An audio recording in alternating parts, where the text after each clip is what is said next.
Hello, and thank you so much for this opportunity to present my work at Affinet Conference. My name is Emmi Kauppila. I'm social scientist specialized in addiction research, and I am a PhD researcher at Tampere University in Finland, and I also work as a researcher at A-Clinic Foundation. Today, I will be presenting my study on experiences of help seeking by affected family members of people with gambling problems. This is outline of my presentation. I will briefly introduce myself, give some background, and to give you some context, I will also introduce gambling as a phenomenon in Finland. And next, the present study, materials, methods, some first empirical results, discussion, and next steps.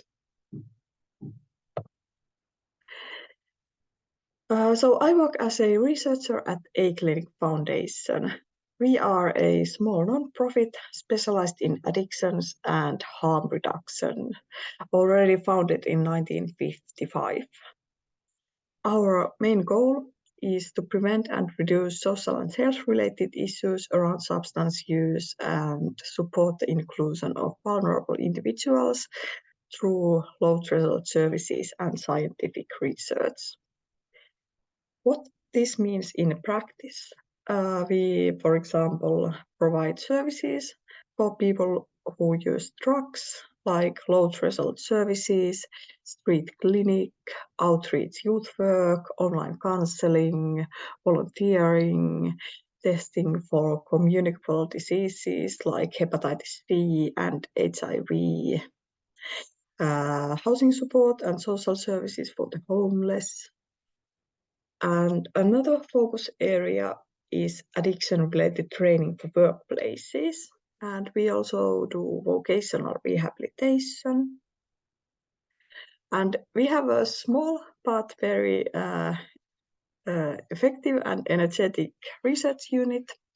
At the moment, we are running about 20 national and international research projects. They are about communicable disease services for people who use drugs, substance identification, anti-doping research, prevention of suicide, behavioral addictions, gambling. And as for my background, I have started my PhD project in social policy at Tampere University in February of this year. So it's really early days at the moment, so please bear with me. The work is funded by Finnish Foundation for Alcohol Studies, and the plan is to do 3 scientific articles, and I will be presenting the first steps of article number 2 today. But to give you some context to gambling problems in Finland, on a general level, we have a quite high yearly participation in gambling among our population. About 70 to 80% of the population engages in gambling activities, and about 3% of the population experiences gambling problems directly, with an additional 21% of the population who report that at least one of their significant others has engaged in problematic gambling. In other studies, it has been estimated that problem gambling affects approximately 6 persons per gambler. So this is an issue that touches many lives in Finland.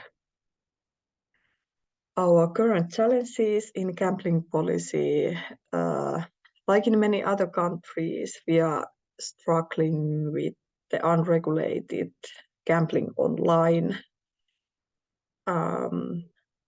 And at the moment, we are debating that how important is the market model in terms of preventing harm.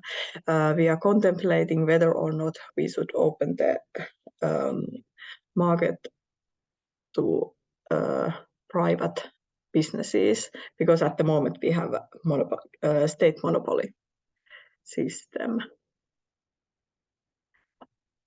As for the treatment, for most people who seek help for gambling-related problems, our national helpline and chat are usually the first points of services. But our public healthcare and social services are also obligated to provide support for people who experience gambling-related problems. NGOs offer complementary services, and we have quite strong tradition of peer support in Finland.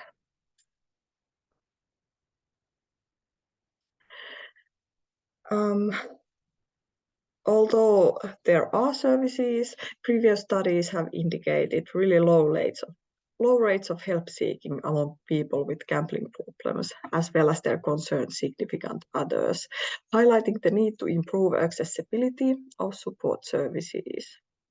And studies have also indicated that we need more nuanced understanding of who are the affected others that require support and what type of support they need. So this is what the current study aims to illuminate through a mixed methods approach. As data, we are using a gambling survey and qualitative analysis on peer support discussions.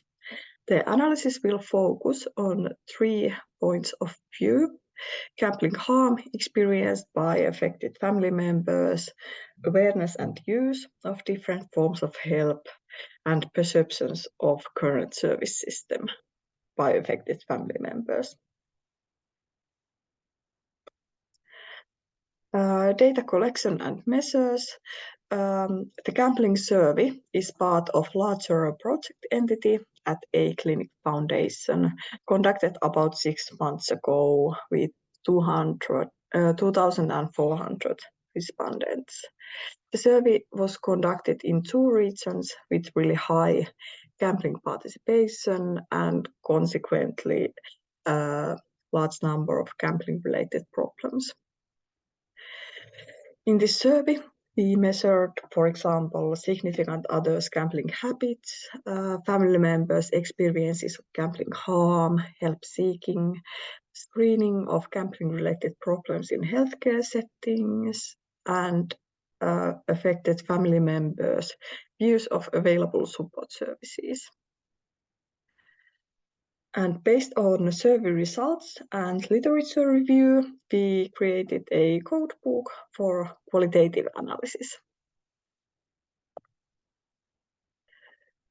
The qualitative data was collected from online peer support discussion board that is aimed at individuals who are worried about their loved ones gambling. Most of the participants are partners of someone who gambles, but there are also parents, adult children, and siblings of people who gamble problematically. So I collected discussions about gambling harm, help seeking, and encounters with support services, resulting in 54 discussion threads about 660 messages.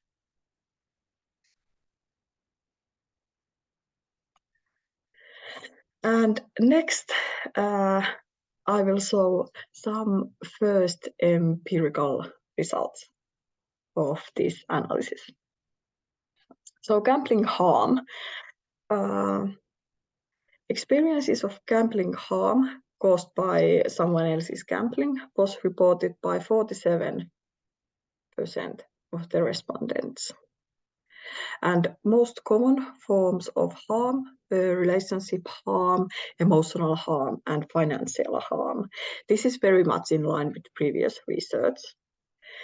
And in the qualitative part, we divided the different forms of harm into smaller subcategories. And I will next show some examples of that. Relationship harm. In many cases, the gambling was a complete secret until the situation got so bad that the secret came out, and the gambling problem really got the non-gambling partner off guard in many cases, leading to sudden responsibilities for managing household finances alone, because they felt that they could no longer trust their partner with money. So all of a sudden, the non-gambling partners told that they found themselves in a maze of financial troubles, like accumulated debts, instant loans in partner's name, lost savings, and in most severe cases, under threat of eviction. Many participants reported that they felt really alone and unsupported with an unfair share of responsibility. Often they were not able to share this situation with family or friends. And in time, many reported that they started suffering from symptoms of burnout and exhaustion.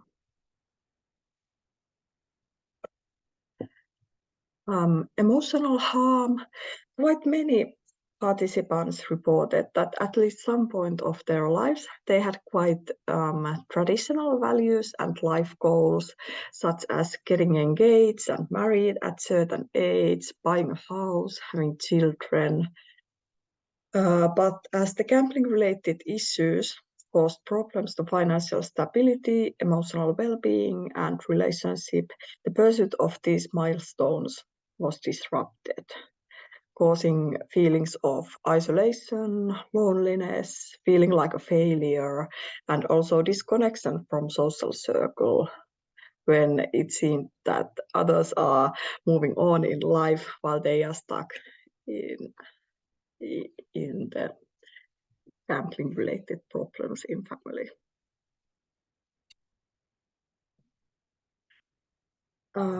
Financial harm.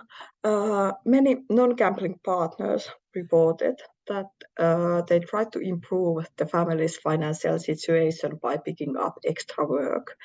But often the financial struggles rooted in gambling were so severe that extra work didn't really improve the situation. So this led so in time, the motivation to work started to erode, because no matter what, they couldn't make the ends meet. The gambling problem in family also affected the non-gambling partners' professional lives, because the situation often caused health-related issues such as loss of sleep, problems with eating, stress, depression, anxiety, and exhaustion. It led to reduced performance at work, made them to skip work, and in most severe cases, compromised their ability to work at all. So, initial results and discussion. Challenges faced by the affected family members and the ripple effects on their lives. The next step is to analyze this on individual, interpersonal, and institutional level. Often these different forms of harm are interconnected and boost each other. Our service system usually deals with one problem at a time, so based on this, integration of various support services is definitely recommended. But yeah, thank you so much for listening.